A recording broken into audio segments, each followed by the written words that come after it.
আমি এখন মাননীয় সংসদ সদস্য মাওলানা দেলোয়ার হোসেন সাইদি সাহেবকে বক্তব্য রাখার জন্য অনুরোধ জানাচ্ছি। নাহমাদুহু ওয়া নুসাল্লি আলা রাসূলিহিল কারীম ওয়া আলা আলিহি ওয়া আসহাবিহি আজমাইন। আউযু বিল্লাহি মিনাশ শাইতানির রাজীম। বিসমিল্লাহির রহমানির রহিম। মাননীয় স্পিকার, আপনি এই মহান সংসদের স্পিকার হিসেবে নির্বাচিত হয় আমরা জাতীয় সংসদের পক্ষ থেকে আপনাকে অন্তরের অন্তঃস্থল থেকে মোবারকবাদ জানাচ্ছি।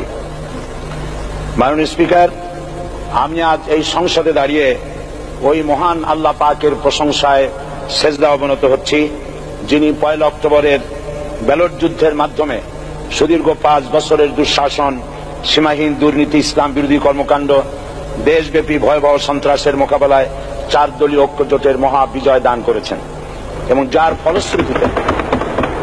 ফলশ্রুতিতে আজকে আমরা এই মহান সংসদে দাঁড়িয়ে কথা বলার সুযোগ লাভ করেছি। মাননীয় স্পিকার, আপনার মাধ্যমে আমি আমার অন্তরের অন্তঃস্থল থেকে দেশবাসীকে ধন্যবাদ জানাই। বিশেষ করে আমার নির্বাচনী এলাকা পিরোজপুর, নাজিরপুর, ইন্দুরকানীবাসী ভাই বোনদের প্রতি কৃতজ্ঞতা জানাই, যাদের অক্লান্ত পরিশ্রমে এবং মূল্যবান ভোটের মাধ্যমে আমি নির্বাচিত এই মহান সংসদের সদস্য হওয়ার সুযোগ লাভ করেছি। মাননীয় স্পিকার, বাংলাদেশের 13 কোটি মানুষকে যারা পরিচালনা করবেন, আজকে তারাই এই মহান সংসদে বসে আছেন। আমি আপনার মাধ্যমে তাদের উদ্দেশ্যে কিছু কথা বলতে চাই। জবাবদিহিমূলক সরকার, কল্যাণমূলক সরকার ও সুস্থ প্রশাসন, এই বাক্যগুলি আমরা প্রায় শুনে থাকি। এই বাক্যগুলির অর্থ সরকার স্বৈরাচার নয়, বরং জনগণের কল্যাণে জনগণের নিকট দায়বদ্ধ সরকার, যা আব্রাহাম লিঙ্কনের ভাষায় by the people, for the people, of the people. বর্তমান পৃথিবীতে মূলত গণতান্ত্রিক দেশে এখন সরকারকে বিবেচনা করা হয়।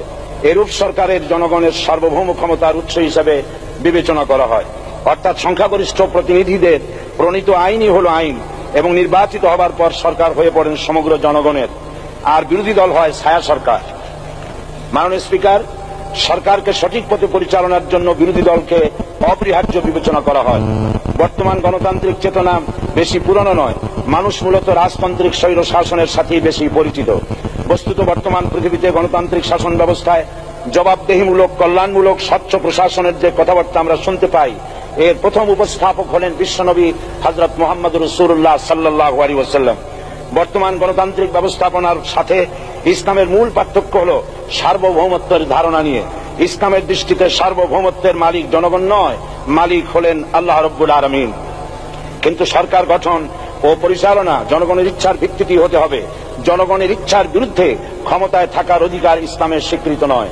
মাননীয় স্পিকার, সাধারণত লক্ষ্য করা যায় সরকার, সরকারি কর্মকর্তা ও কর্মচারীবৃন্দ জনগণের উপর নানাভাবে জুলুম, নির্যাতন বা শোষণ করে থাকে। জনগণের খাদেম না হয়ে তারা হয়ে পড়েন জনগণের প্রভু। তারা জনগণের সম্পদকে তসরুপ করে। এই অবস্থা থেকে মুক্ত করার জন্য রাসূল করিম সাল্লাল্লাহু আলাইহি ওয়াসাল্লাম সরকারি কর্মকর্তা ও কর্মচারীদের মধ্যে তীব্র দায়িত্ব অনুভূতি জাগ্রত করে তিনি বলেন, ঘুষ দাতা ও গৃহীতা উভয় জাহান্নামী। নবী করিম সাল্লাল্লাহু আলাইহি ওয়াসাল্লাম আরো বলেছেন, আমরা যদি কাউকে কোনো রাষ্ট্রীয় দায়িত্ব প্রদান করি, তখন সেই ব্যক্তি তার ব্যক্তিগত কাজ যতটা নিষ্ঠা ও আন্তরিকতার সাথে পালন করে, রাষ্ট্রীয় দায়িত্ব যদি সেভাবে পালন না করে, তবে কিয়ামতের দিন তাকে উল্টো করে জাহান্নামে নিক্ষেপ করা হবে। রাষ্ট্রীয় সম্পদ তসরুফের ব্যাপারে কঠোর হুঁশিয়ারি উচ্চারণ করে বিশ্বনবী মুহাম্মদ রাসূলুল্লাহ সাল্লাল্লাহু আলাইহি ওয়াসাল্লাম বলেছেন, রাষ্ট্রীয় দায়িত্ব পালনকারী কেউ যদি 1 টুকরা সুতা বা তার চেয়েও ক্ষুদ্র কোনো জিনিস খেয়ানত করে, তবে কিয়ামতের দিন খেয়ানতের বোঝা মাথায় করে তাকে উঠতে হবে। মাননীয় স্পিকার, আল্লাহর রাসূল যে সরকার ব্যবস্থা প্রতিষ্ঠা করেছিলেন, তা সত্যিকার অর্থে ছিল জনকল্যাণমূলক সরকার। তার সরকারের দায়িত্ব পালনকারী ব্যক্তিবর্গের মধ্যে চরম দায়িত্ব অনুভূতি জাগ্রত করে দেওয়া হয়েছিল। এটা সম্ভব হয়েছিল কেবলমাত্র আখিরাতের তীব্র বিশ্বাস ও মহান আল্লাহর দরবারে জবাবদিহিতার অনুভূতির মাধ্যমে। মানুষের নিকট জবাবদিহিতা পাশ কাটিয়ে যাওয়া যায়, কিন্তু আল্লাহর নিকট জবাবদিহিতা পাশ কাটানোর কোনো সুযোগ নেই। মাননীয় স্পিকার, নবী করিম সাল্লাল্লাহু আলাইহি ওয়াসাল্লামের সরকার ব্যবস্থাপনায় সবাই যেমন আইনের দৃষ্টিতে সমান অধিকার ভোগ করেছে, ঠিক তেমনি ভাবে রাষ্ট্রের নাগরিক হিসেবে সবারই মৌলিক চাহিদাসমূহ পূরণ হয়েছে। ঋণগ্রস্ত, এতিম, অসহায় জনগণ রাষ্ট্রীয় তহবিল থেকে সহযোগিতা লাভ করেছে। মূলত এটা জনকল্যাণমূলক সরকারের ধারণা বিশ্ববাসী তখনই প্রথম অবলোকন করে। মাননীয় স্পিকার, নবী করিম সাল্লাল্লাহু আলাইহি ওয়াসাল্লাম সরকারি কর্মকর্তাদের বিরুদ্ধে কোনো অভিযোগ পেলে তখনই ব্যবস্থা গ্রহণ করতেন। আইনের চোখে সবাই সমান, এবং এ কারণেই শাসকদের আত্মীয় স্বজন কারো পক্ষে সম্ভব ছিল না জনগণের উপরে জুলুম করা।